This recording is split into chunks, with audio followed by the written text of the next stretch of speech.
Are dark clouds forming over the Singapore property market? Most recently, some of you might have noticed my views have turned more cautious. It's not because I enjoy being bearish, but it's because what I'm seeing on the ground is very worrying. Even if most people out there still believe the property market will always go up. Well, everyone has their own opinion, and today I want to share mine. Here, let me break down 3 observations on why I feel the current property market may not be sustainable. If you have been following GLS standard lately, you will see a pattern. Either developers are increasingly bullish, or they make very optimistic assumptions. And honestly, who can really blame them? Units are selling fast, profit look increasingly healthy, and sentiment has been very strong. But here, the real concern.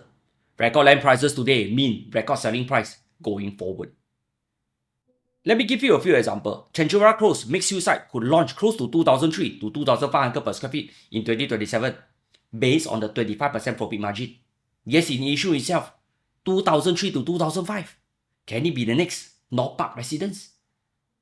Not too far away, a new EC site in Sabarang may push close to 1,008 per square feet and above, and is nowhere near an MRT station. For Dorset Road near Little India, potentially selling price at 2,008 to 3,000 per square feet. Wow, that looks super impressive. Sorry, I'm not a commando, I'm only a corporal in NS. As for Telok Blangah, around 3,000 per square feet. This means reflection and corals look very cheap today. Then what about Upper Thomson? Roughly 2,500 to 2,600 per square feet. And let's not forget Thomson View on block side 2. Could it be fetching close to 3,000 per square feet? At this level, unit size will get even smaller and smaller, and sooner or later, buyers will start to question themselves. Why not buy a resale condo for its space? Why not consider freehold landed for long-term value? Meanwhile, HDB is pumping thousands of BTO units to relieve pressure from the private market. How will all this play out in the foreseeable future? When you buy at a high price, you're counting on the next buyer paying even more for it. But what happens if that pool of buyers start to shrink? We're already seeing signs. Investors in CBD, Orchard Road, and part of CCA are selling at a loss. Today, you can easily get a Marina Bay condo for around 1,800 per square feet. So why bother to pay 3,000 per square feet for a brand new 99 years leasehold condo? Some may argue that rising wages support higher prices. Yes, but that's mainly for the top 10% of earners. Then what about the rest? The majority of working class are facing more outsourcing, more automation from AI, and more regional competition. Countries like Malaysia, Vietnam, Indonesia offer cheaper labor, lower business costs, and improved economic condition.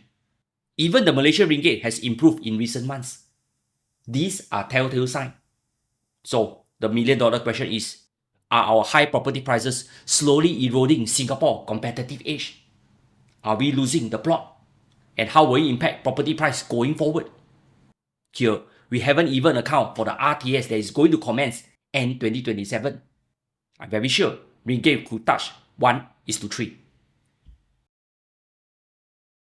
Young Singaporeans are finding it harder to secure stable job today. This is widely reported in the press to Parliament. Then what about middle-aged PMETs? Do Grab or drive taxi in their 40s? Here, you can be earning a 5-figure salary every month. You can be servicing a $2 million mortgage comfortably. But once that income stops, everything changes almost immediately. And here's the worst part. You may not even be able to sell. SSD lock you in for 4 years. After selling, you might not be eligible for HDB flat immediately if policy remain as it is. If prices drop, you may even need to top up the loss in cash. So what will you do next? There are surely consequences. People get stuck. Families suffer. We have seen more of such cases almost weekly. And the emotional toll is something I don't even want to go into. I know this video wouldn't be popular. Some may even hit the thumbs down button to hurt my algorithm. But before you commit to a major purchase, always ask yourself this. What is the worst case scenario? Do you have the saving, the financial buffer, and the long-term stability to hold down to a property even during a downturn? For me, I'm choosing to be extra cautious. My car COE is going to expire in January next year. I swear, I can easily upgrade to a newer car model anytime. But I choose not to. Well, a car is always a liability to me. I'd rather keep my ammunition ready for opportunity after the storm. Asset first, liability later. And never forget, the best deal always appear when everyone is fearful.